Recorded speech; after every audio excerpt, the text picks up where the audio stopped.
Tout d'abord, j'aimerais remercier les organisateurs du colloque d'avoir pensé à un événement aussi conséquent et de me permettre d'intervenir sur le sujet d'aujourd'hui. Alors, pour cette communication, j'ai choisi, en lien avec la conjoncture éducative actuelle, autour des rapports entre école et nature, de retravailler sur une scène particulière de l'histoire de la pédagogie. Et je fais référence ici à la controverse entre le pédagogue français Célestin Freinet et donc certains intellectuels de la revue La Nouvelle Critique, proche du Parti communiste français au début des années 50. Donc j'ai retravaillé sur cette scène à partir de la question suivante: le naturisme dans l'éducation nouvelle est-il un idéalisme? Donc je vais suivre le plan suivant qui se compose de 3 parties. Un peu un rappel des faits au sujet de cette controverse, quelques clés de lecture, et puis on verra peut-être quelle réponse à cette question du rapport à la nature, idéaliste ou non, au sein de l'éducation nouvelle. Donc en 20 minutes, je vais essayer d'aborder un maximum d'éléments si je ne déborde pas du temps. Et il y aura sans doute un certain nombre d'éléments qui feront écho à des présentations qui ont eu lieu durant ce colloque. Alors je reviens sur quelques éléments factuels. On est alors après la Seconde Guerre mondiale. L'heure est au débat et aux réflexions sur la réforme scolaire, réforme des structures, réforme de la culture scolaire, réforme des méthodes. La commission Langevin-Wallon et son plan remis en 1947, on en a parlé ce matin, sont l'expression la plus saillante de ces réflexions.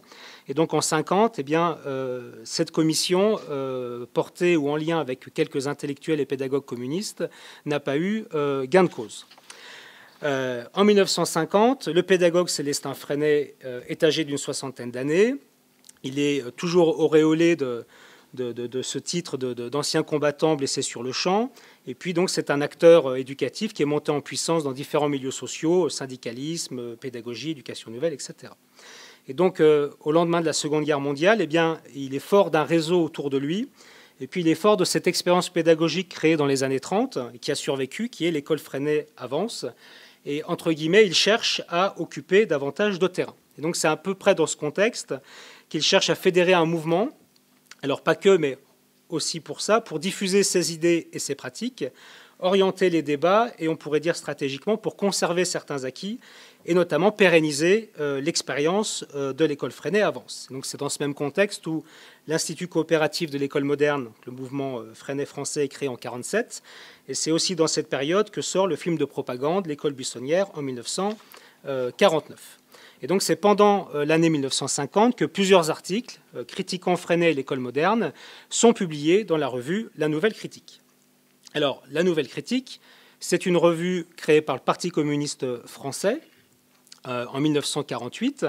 Et comme l'explique Matonti, c'est un espace de publication ouvert pour concurrencer d'autres revues comme Les Temps modernes et Esprit, et qui se situe sur une ligne éditoriale socialiste, scientifique et quand même relativement stalinienne. Et comme le rappelle Crézaigu, donc qui s'ouvre en même temps à l'épistémologie, aux sciences sociales, à l'occasion d'un certain nombre de polémiques et de controverses qui reviennent quand même assez régulièrement dans les numéros de cette revue. Alors, le premier article est signé par un certain Georges Snyders, alors jeune agrégé de philosophie, qui par la suite fera carrière dans l'université, d'abord via la psychologie, puis en sciences de l'éducation. Et puis donc d'autres figures intellectuelles du parti vont participer à cette controverse, notamment Garaudy, Georges Cognot. Voilà, je reviendrai dessus tout à l'heure. Donc ça dure plusieurs mois et ça aboutit donc sur une rupture entre Freinet et ce parti qu'il avait rejoint une vingtaine d'années auparavant. Donc plusieurs collègues, articles ont déjà abordé ces différends. On peut penser au travail de Pierre Kahn et d'André Robert, qui a fait la conférence ce matin. Et puis effectivement, ce qui apparaît, la plupart des commentateurs qui ont travaillé là-dessus l'ont bien vu, il s'agit quand même, dans ces critiques, de se payer quelqu'un politiquement. Et si effectivement il restera à prouver que le premier article a été commandité par Cognot ou quelqu'un d'autre, eh bien néanmoins cette explication paraît relativement évidente. Effectivement, dans les années 50, la cote de Freinet monte chez les instituteurs et les éducateurs, et notamment ceux liés au Parti communiste français. Et en même temps qu'il y a ce processus, eh bien, il y a cette image un peu caricaturale de Freinet qui circule, notamment via la figure du personnage principal de l'école buissonnière, qui est inspirée de Freinet, mais qui est évidemment une adaptation assez particulière du récit historique réel. Donc par conséquent, on pourrait résumer ça comme un dilemme un peu stratégique. Est-ce que le PC doit profiter de cette montée en puissance de quelqu'un qui est quand même un électron libre de la pédagogie, ou est-ce qu'au contraire doit répondre à cette montée en puissance et s'en distinguer? Et on peut sans doute dire, sans trop surinterpréter, que c'est sans doute la question qui traverse l'esprit des Sneeders, Cognot et compagnie. Donc ça donne comme ça une critique en plusieurs actes, avec plusieurs figures, Fernand Soclé-Rioux, Roger Garaudy, Georges Cognot, etc., qui aboutit donc à cette fameuse rupture. Alors on peut avoir plusieurs niveaux de lecture de ces productions. Un premier niveau de lecture, me semble-t-il, notamment dans la première critique de Sneeders, donne une coloration un peu d'abord pédagogique et dans un deuxième temps politique, dans le sens où cette coloration, elle se justifie par une critique chez Sneeders de l'absence de réflexion chez Freinet et l'école moderne au sujet des contenus. Et donc, selon Sneeders, cette focalisation, ou cet oubli, rate la dimension sociale et culturelle de la transmission scolaire. Et ce que certains philosophes de l'éducation appelleraient maintenant la présentation du monde en jeu dans l'éducation.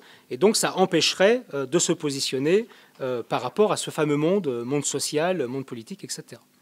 Et donc, derrière cette dénonciation, il y a également, chez Sneeders, cette critique de l'exaltation de la spontanéité de l'enfant, et également la critique d'une approche jugée conservatrice du rapport à la nature. Le rapport à la nature comme une sorte d'ordre conservateur à garder, à maintenir, etc. Donc la critique de Sneeders est dure, elle est radicale, car selon lui, la pédagogie de l'école moderne contient en elle-même déjà une impossibilité d'influence éducative, puisque la spontanéité de l'enfant est perçue comme supérieure à tout ce que peut dire ou faire l'adulte, mais aussi contient une impossibilité de lutte et de lutte des classes, puisqu'on raterait les questions cruciales, et donc ça empêcherait, ça entrave le fait de se mobiliser dans les cadres, entre guillemets, prévus à cet effet.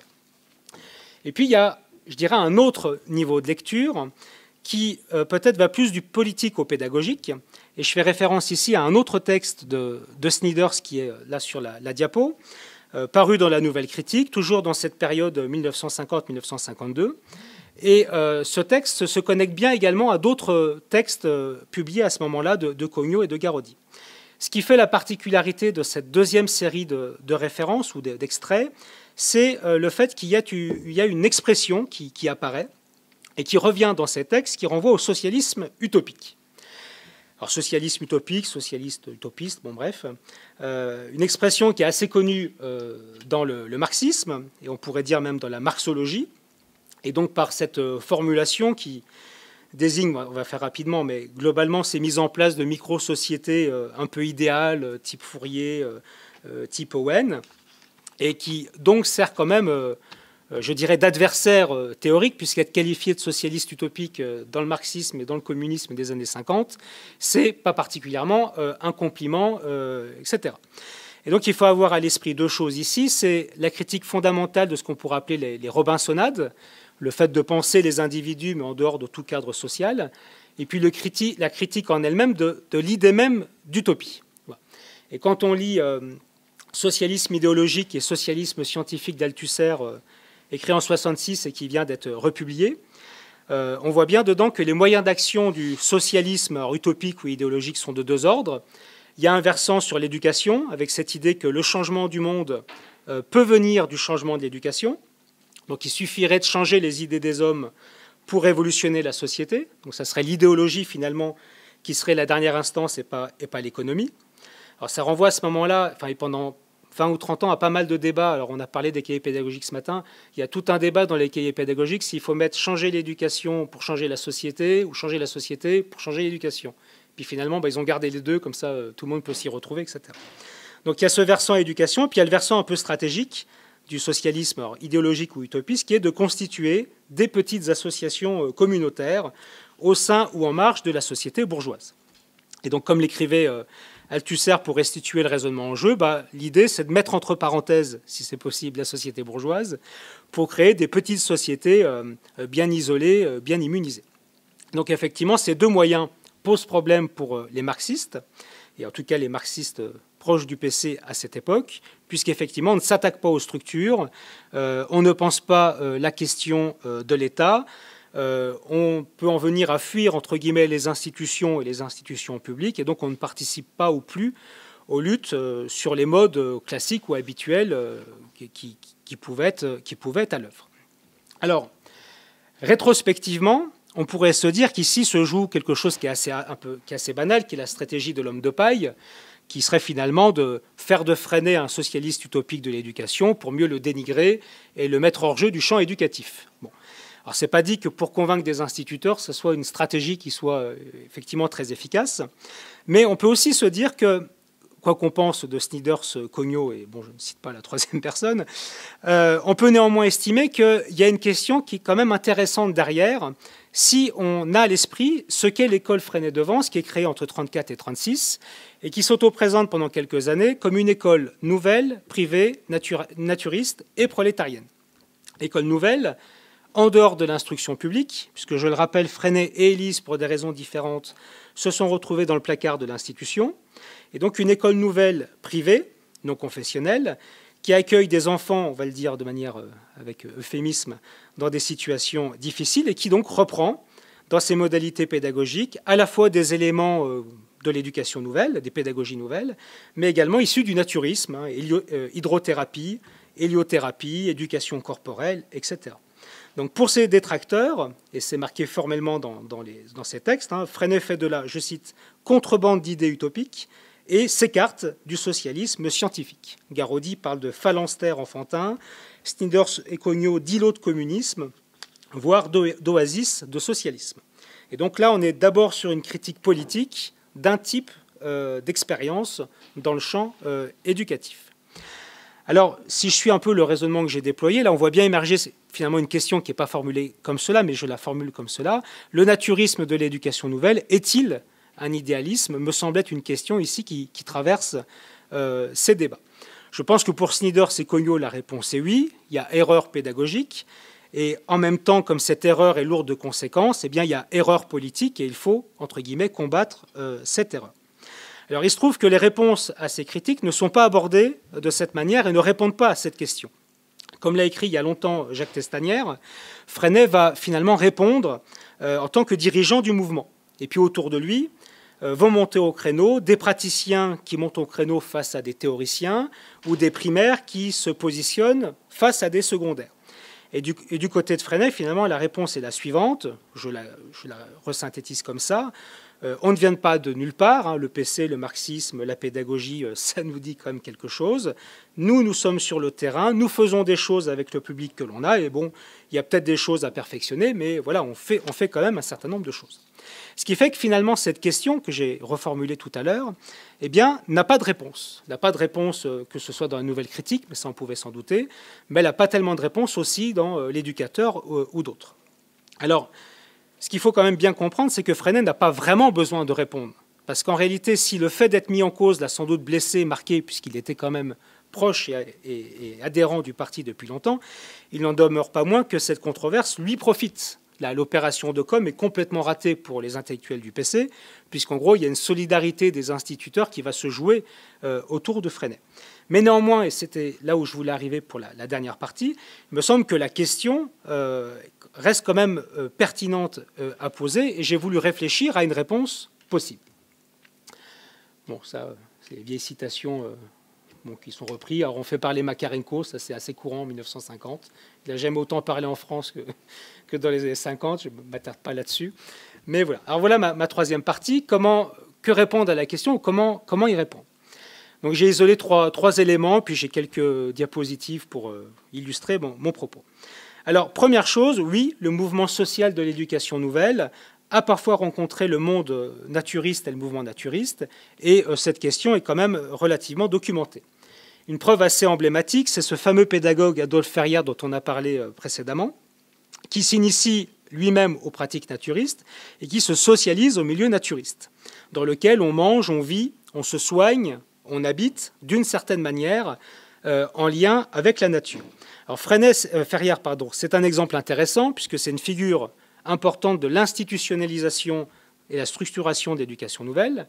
C'est un exemple intéressant puisqu'il y a des archives qui montrent ses intérêts en termes de documentation, donc je vais y revenir rapidement, où on voit qu'il s'intéresse beaucoup à toutes ces expériences coopératives, de micro-sociétés, et également des expériences liées à la santé et au naturisme.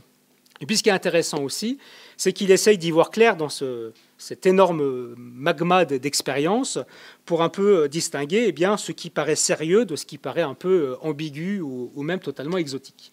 Alors bon, rapidement, évidemment, il y a cette histoire du home chez nous dont a parlé Rita et Bernard en conférence d'ouverture, mais on retrouve des expériences, alors soit des colonies coopératives naturistes, des établissements thérapeutiques qui ont plutôt des méthodes en santé entre guillemets alternatives ou des centres. Enfin, il y a un peu de tout. Hein, voilà. Vous avez comme ça plein de brochures dans le fond Ferrière, même sur des choses qui paraissent quand même idéologiquement assez loin de lui. Donc, par exemple, il y a quelques documentations sur Louis Rimbaud, l'anarchiste individualiste, et sur Terre libérée, qui est son expérience, sa colonie autarcique végétarienne. Là, vous voyez des tracts, ingénieurs de la santé, etc. Et puis donc des revues assez classiques du naturisme, et puis du croisement entre naturisme et on va dire anarchiste individualiste et naturien. Et donc là, on voit vraiment que ces acteurs de l'éducation nouvelle, pour certains, baignent littéralement là-dedans. Alors là où c'est intéressant pour Ferrière, c'est qu'il essaye de documenter ces voyages symboliques pour essayer de comprendre ce qu'est ces méthodes naturistes, ce rapport à la nature qui s'y joue. Et là, on voit à travers deux ouvrages, et notamment le deuxième, Alimentation et radiation, que l'idée, c'est quand même d'arriver à trier ce qui semble complètement exotique de ce qui pourrait être intéressant. Autre élément, c'est le fait qu'au-delà de la conversion naturiste privée des pédagogues, il y a le fait de le réutiliser dans la pédagogie. Et là, l'exemple de l'école Freinet est intéressant, puisque à son ouverture en 1934 et 1936, on voit dans le déroulé d'une journée et même dans l'architecture de cette école le poids, évidemment, de ce naturisme, que ce soit les activités de gymnastique, de sudation, et même au niveau architectural, le fait d'avoir des terrasses pour prendre le soleil, faire des bains de soleil, et le fait de mettre dans un bâtiment une cabine de sudation, qui est quelque chose d'assez classique, etc.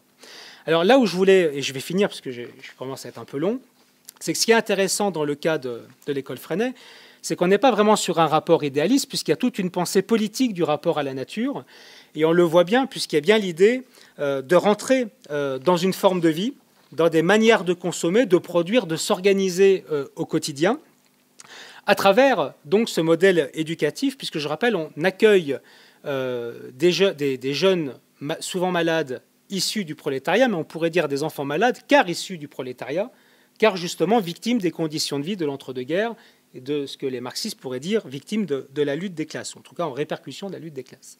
Donc il y a ce modèle-là qui est vraiment qui n'est pas du tout un modèle, une rêverie, quoi, qui est vraiment toute une philosophie politique et un modèle économique même qui se dégage, et en même temps qu'une proposition pédagogique, puisqu'on est ici pas tellement sur de l'école dehors, mais je pourrais y revenir tout à l'heure, mais on est davantage sur une forme scolaire paysagère, c'est-à-dire que l'architecture, la manière de ne pas avoir de la pleine nature, mais un milieu paysager, fait partie vraiment de la pédagogie historique de cette école. Et ce n'est pas du tout un élément de contexte, c'est dans le sud de la France, etc.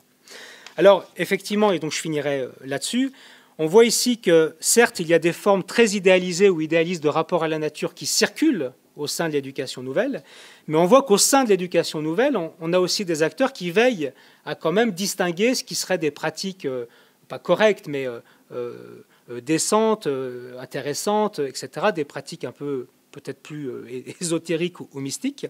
Et en tout cas, pour le cas de Vence, il y a vraiment toute une problématisation sociale et politique du rapport à la nature.